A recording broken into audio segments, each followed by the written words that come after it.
Oui, pour Thomas Detti, s'il vous plaît. Salut. Ça va, on est bien, l'après-midi a bien commencé, on s'est bien marré. Hamdoulillah, comme on dit au PSG.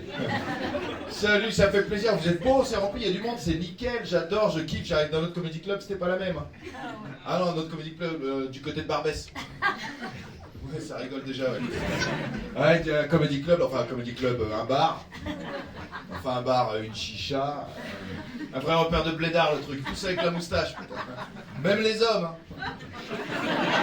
Autant dire que là, c'est cool, vous êtes beaucoup plus beau et nettement plus énergique, ça fait plaisir. Vous êtes plus beau, et puis surtout, vous êtes à distance. Ah oui, non, ça compte, là-bas, le premier rang était limite sur mes genoux, c'est chiant. Ah si, c'est chiant, crois-moi, et puis c'est gênant. Si, c'est gênant. Si, frérot, c'est gênant, je te jure, 10 minutes comme ça, c'est super gênant.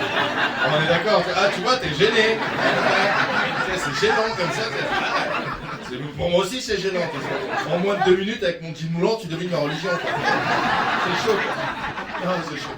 C'est gênant. Et puis c'est dangereux. Mais ouais, frérot, t'imagines, je fais de l'axe à l'âge, je bande, bim, je te biffe. Merde. Ouais, bon, c'est cool. Ah, super. Bah écoutez, je m'appelle Fouad. Comme mon nom l'indique, je suis lyonnais.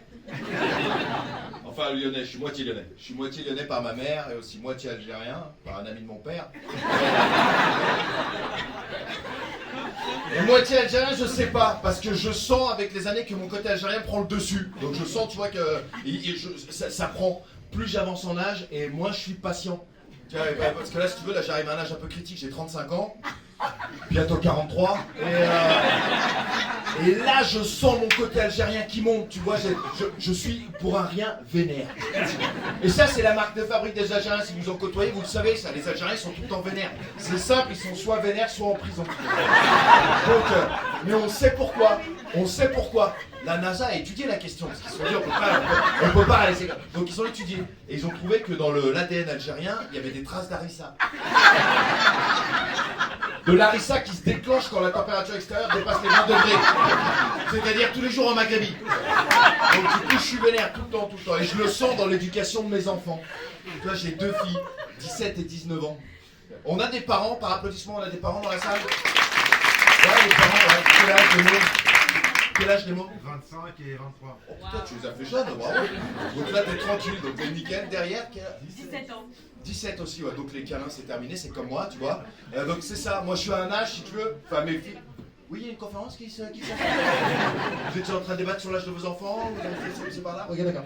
Et donc je disais oui, donc moi 17-19 ans, si tu veux, c'est un âge un peu bâtard. C'est un âge ingrat. Et surtout pour moi, c'est une période, enfin la paternité, ça a été une période ingrate. Parce que c'est très dur d'être père. Bon, c'est dur d'être mère aussi, c'est vrai, je le conçois. C'est très dur pour vous également, je le sais. Du jour au lendemain, il faut vous forcer à prendre soin d'une autre personne que vous-même.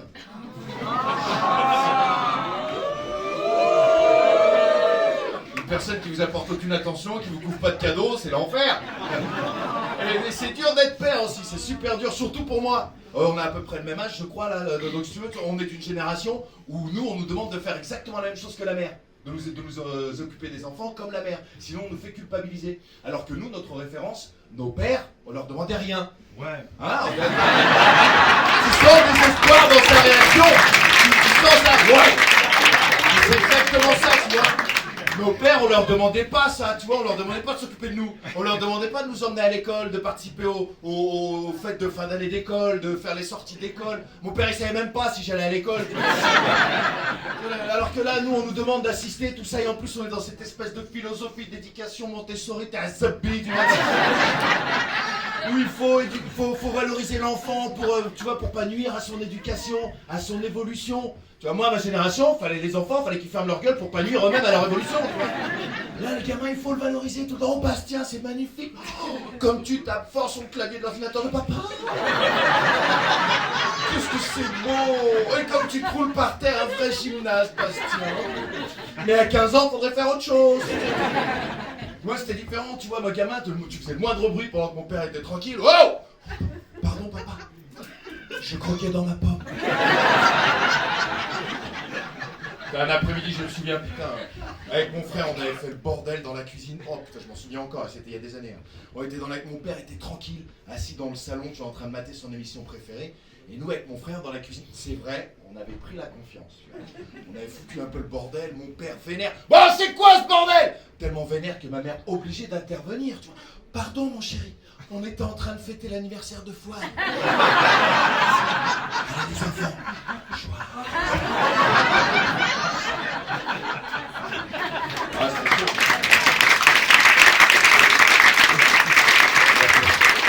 Non, c'était chaud. Du coup, l'éducation, c'est compliqué. En plus, si tu veux, il y a plein de parents qui te font chier en disant qu'il faut faire attention à la planète qu'on va laisser à nos enfants. Et moi, je pense surtout qu'il faut faire attention aux enfants qu'on va laisser à la planète. Et là, moi, je vois mes filles, elles sont pas débrouillardes, elles sont pas autonomes. Tu vois, 17, 19 ans, elles savent pas changer une ampoule. Moi, je vois mes petites cousines au bled, 10 ans, 11 ans, elles vont faire les courses toutes seules. Elles font les courses toutes seules, elles font à bouffer toutes seules, elles changent les pneus de la voiture. Truc de malade. Cet été, je suis tombé en panne sur la route, là-bas, en panne de voiture. J'étais avec ma petite cousine, 12 ans. Je descends, j'essaye, putain, en galère, je trouve pas. La petite cousine, elle descend, elle ouvre le capot. Tonton, allume le moteur. Chale le moteur, chale le moteur. Silly bougie.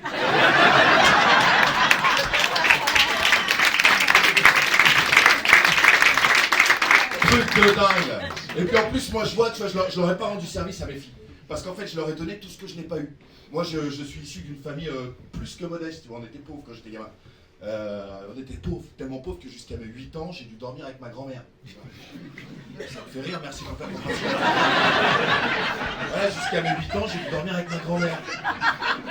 Parce qu'on n'avait pas assez d'argent pour l'enterrer. Et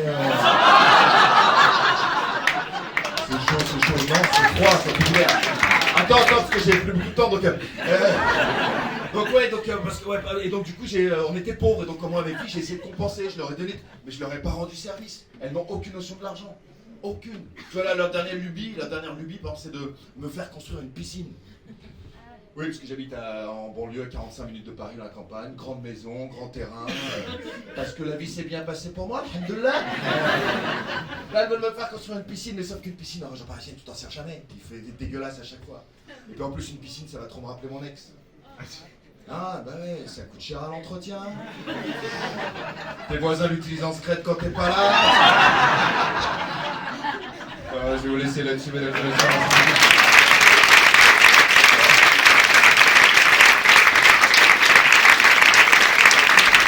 Merci. J'en prendrai bien davantage, mais je crois que j'ai débordé un petit peu, donc par respect pour les petits camarades. Donc je m'appelle Fouad Reeves, Fouad F-O-U-A-D, Reeves R-2-E-V-E-S, Fouad F-O-U-A-D, R-2-E-V-E-S. Exactement, vous pouvez me retrouver sur les réseaux. Je serai également en haut avec mon petit QR code. Donc vous pourrez vous abonner, mon petit QR code, oui, voilà. Si tu n'écoutes pas la fin de la phrase, ouais, arrête de me reluquer et écoute-moi. Donc voilà, on se retrouve là-haut, ma chérie, puis tu regarderas ce que tu veux. Toujours est-il que voilà, je suis en tournée dans toute la France, donc n'hésitez pas à venir vous abonner. Je passerai peut-être dans vos villes, enfin bref, merci beaucoup, vous avez été superbes. Gardez cette énergie, mais plus encore pour le prochain Guano, s'il vous plaît.